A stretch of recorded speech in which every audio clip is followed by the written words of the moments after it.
Bonjour, bienvenue à l'École normale d'enseignement technique et professionnel, master de génie civil, bâtiment et travaux publics. Aujourd'hui, nous allons un peu parler de technique de prédimensionnement d'un bâtiment industriel. Ce travail sera présenté par Awa Kumakara, Sidi Dambélé, Lassine Diarra, Zakari Traoré et Mustapha Konaré. Et pour ce travail-là, nous allons essentiellement le faire sur le prédimensionnement, poutre, nervure, poteau et le calcul des charges reçues par les poutres. Elle portera d'abord sur une introduction, un prédimensionnement. D'abord, dans la partie prédimensionnement, nous allons commencer par la nervure, la poutre. Et dans la poutre, on va commencer par les poutres secondaires, puis les poutres principales. Après, on va s'attaquer au poteau. Ainsi, on commencera les calculs des charges. Dans cette partie, nous allons faire le cas des poutres secondaires, le cas des poutres principales. Dans l'introduction, tout d'abord, dans tout projet de construction, nous avons trois phases. Il s'agit bien de la phase de conception, la phase de dimensionnement, la phase d'exécution. Et dans la phase de conception, une phase de dimensionnement intervient qui nous permettra de définir la dimension des pièces. Et dans cette phase de dimensionnement, la phase de prédimensionnement doit intervenir.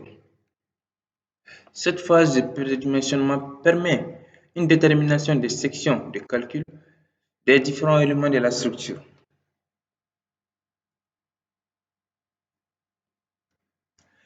Et dans la partie prédimensionnement, pour le prédimensionnement, nous aurons besoin d'une coupe et d'un plan de coffrage sommaire. Ici, quand je dis plan de coffrage sommaire, il s'agit bien sûr d'un plan qui sera fait de manière sommaire et qui va nous aider à faire nos calculs. D'abord, voici notre coupe du bâtiment. Après, le plan de coffrage sommaire.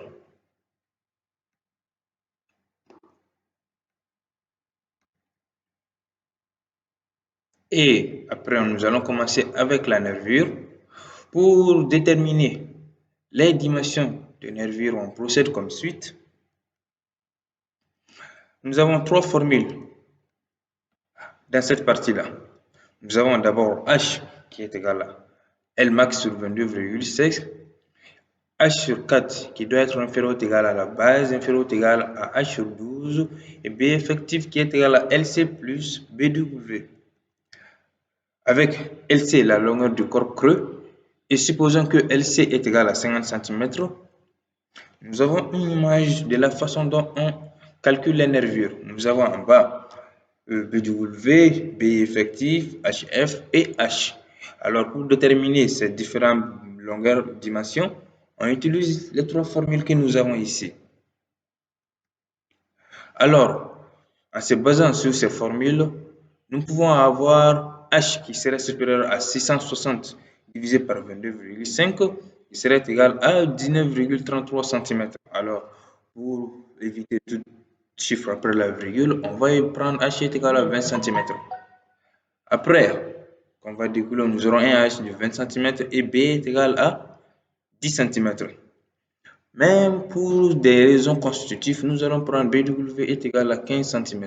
Alors, B effectif qui serait égal à 50 plus 10 donnera 60 cm.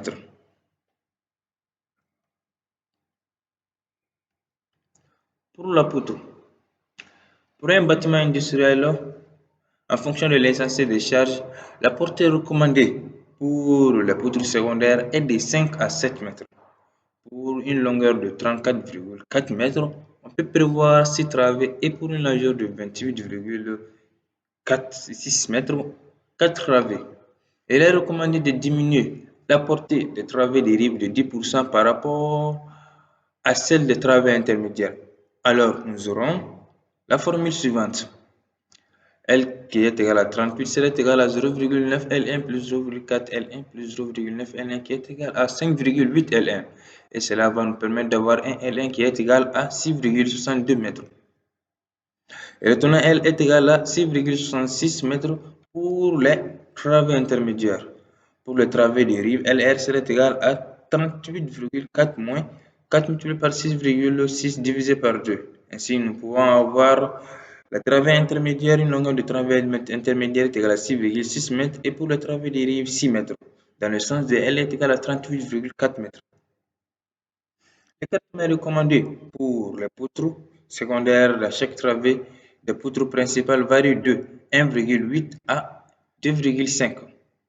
Il est recommandé de diminuer l'écartement des poutres secondaires de rive de 20% par rapport à celle des travées intermédiaires. D'où nous aurons B qui est égal à 28,6 mètres serait égal à 0,8 de L2 plus 10 L2 plus 0,8 de L2. Alors, ce qui va nous donner 11,6 L2 qui nous permettra d'avoir une valeur de 2,46 pour L2. Mais nous allons retenir L2 est égal à 2,46 pour les travées intermédiaires. Pour les travées de rive, LR est égal à 38,4 moins 4 fois 6,6 divisé par 2. Ainsi, on obtiendra les valeurs de L intermédiaire est égal à 2,4 et pour les travées de rive 2,3. Dans le sens de B est égal à 28,6 mètres. Alors, il ne faut pas oublier que tout d'abord, les poutres ont une section rectangulaire. Alors, on obtient cette section-là, BW fois H. Et pour déterminer la dimension des sections, nous utiliserons les formules suivantes. L max sur 16 est inférieur ou égal à la hauteur inférieure ou égal à L max sur 12. Quand je dis L max, je parle bien sûr des dimensions des travées ici. Et il s'agit bien sûr de la dimension la plus élevée. Et pour la base, on va utiliser H sur 12, la hauteur divisée par 4, inférieur ou égal à BW, inférieur ou égal à H sur 12. Pour les poutres secondaires, nous allons supposer que les poutres secondaires ont ancré dans le mur d'une longueur de 25 cm et prennent aussi appui sur lui, alors nous aurons une portée de rive L effective telle que L effective est égale à 6 plus 0,25, ce qui est une valeur de 6,25 mètres. Pour les poutres secondaires, nous aurons 6 travées, mais nous ramenons le calcul à celui de 5 travées, puisqu'ils sont pareils dans notre cas. Alors, on aura le cas de chargement suivant. Pour déterminer les dimensions, on va presque utiliser les mêmes formules. Lmax sur 16 inférieur à H inférieur égal à Lmax sur 12. Avec Lmax est égal à 660 cm. D'où nous aurons 660 divisé par 16 inférieur égal à H inférieur égal à 560 divisé par 12. Ainsi, avec des calculs, on aura un H est égal à 50 cm. D'autre part, nous avons B qui est 50 divisé par 4 inférieur à B inférieur à 50 divisé par 2 avec une approximation, on prendra B est égal à 25 cm.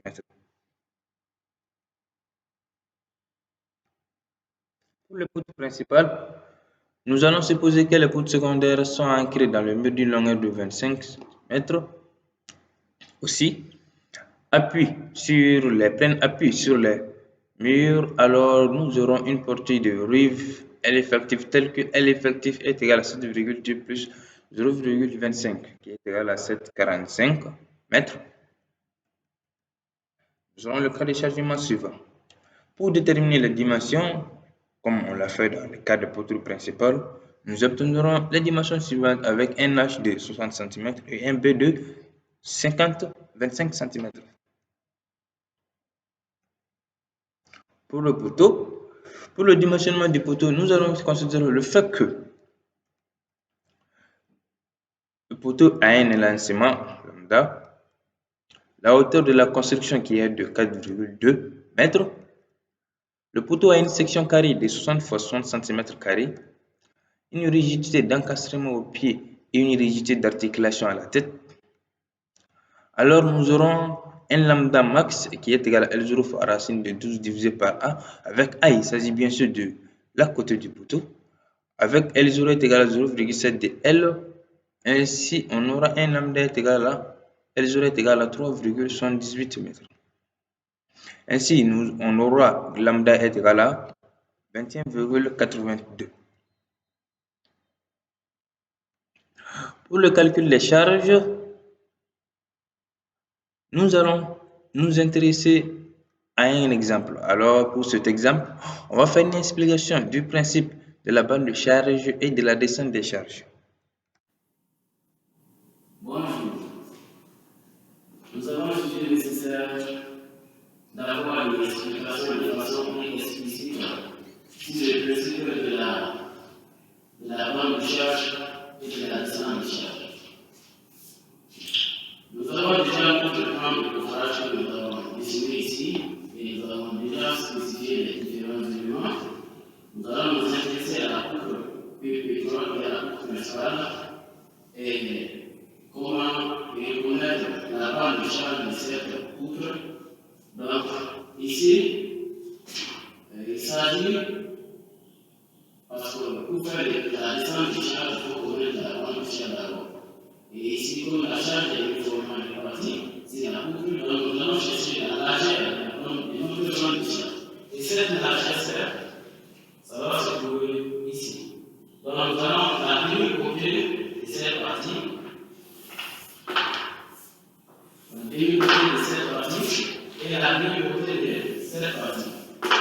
Et comme ici, la côté ici fait 3 et la côté ici fait 3, donc on a 1,50, ça va nous donner 3 mètres. Donc nous avons la bande de charge de notre coupe. Et nous allons faire la coupe de cette partie pour bien voir les planchers au-dessus de notre coupe. Donc, quand nous faisons la coupe ici, voici cette coupe qui est présentée ici avec ces différents. On a identifié la forme des plantes, les planchers et l'appui avec le mixeur. Donc, pour comment, et ne pas oublier que cette partie ici, la largeur c'est la largeur de notre bande de charge. Et nous voyons que ça ici, sera place. Ici sera un ici sera un. Ça, c'est juste une explication. Donc, nous allons faire le calcul des charges permanentes ainsi que les charges d'exploitation. Connaissons déjà notre bande de charge niveau 3 mètres. Donc, pour faire la descente des charges, nous calculons les charges permanentes. Ici, nous commençons par le propre de la couche.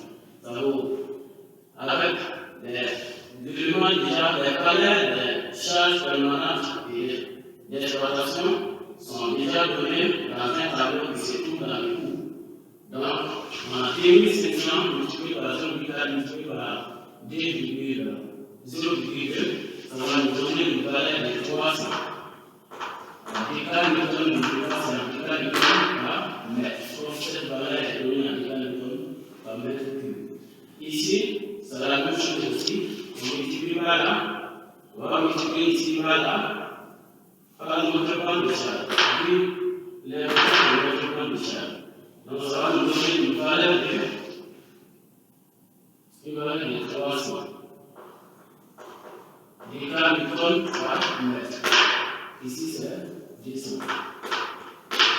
Et la forme des pentes, 2300 multiplié par 0,08 multiplié par la forme de charge, ça va nous donner une valeur de 552 décalnewton par mètre. Et ici aussi, les planchers, c'est un plancher concret qui est 15 plus 5 mètres.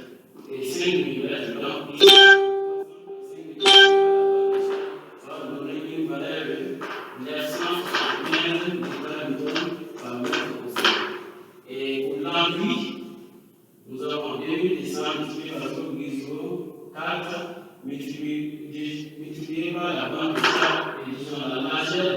bande de charge, ça va nous donner une valeur de 264 giga-newton. Donc, en faisant la sommation de ces valeurs trouvées, nous allons avoir une valeur totale de la charge permanente qui est égale à 2091 giga-newton par mètre. La charge d'exploitation. La charge d'exploitation est chargée de l'usage des occupants. Et cette charge, nous avons eu 150 comme c'est bien branché à ceci. Donc, on a pris 150 multiplié maintenant par la charge de la bande de charge. Ça va nous donner une valeur de 450 giga-newton. En quelque sorte, voici comment on retrouve la bande de charge que nous avons ici. C'est pour la demi-côté d'ici et la demi-côté d'ici. Et comment faire la différence de charge? Voici les différents éléments que nous allons calculer afin de pouvoir trouver la charge totale. Ainsi que la charge totale de la charge permanente et la charge totale de la charge d'exploitation. Merci. Alors, nous venons juste de voir M. Zahari qui nous a donné des explications sur le principe de bande de charge et de descente de charge. Alors, nous allons continuer avec le calcul des charges pour les poutres secondaires. Pour le calcul des charges, nous avons une bande de charge de 2,4 mètres et nous allons juste tenir compte des charges transmises par le plancher et la poutre elle-même. Alors, voici notre bande de charge. Nous avons des charges permanentes du plancher type et des poutres secondaires avec une charge permanente totale de 10,925 kN par mètre et une charge d'exploitation de 36 kN par mètre.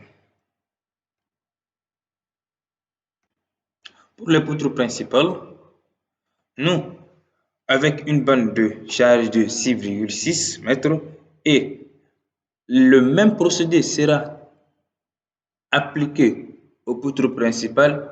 Pour le calcul des charges, nous allons juste considérer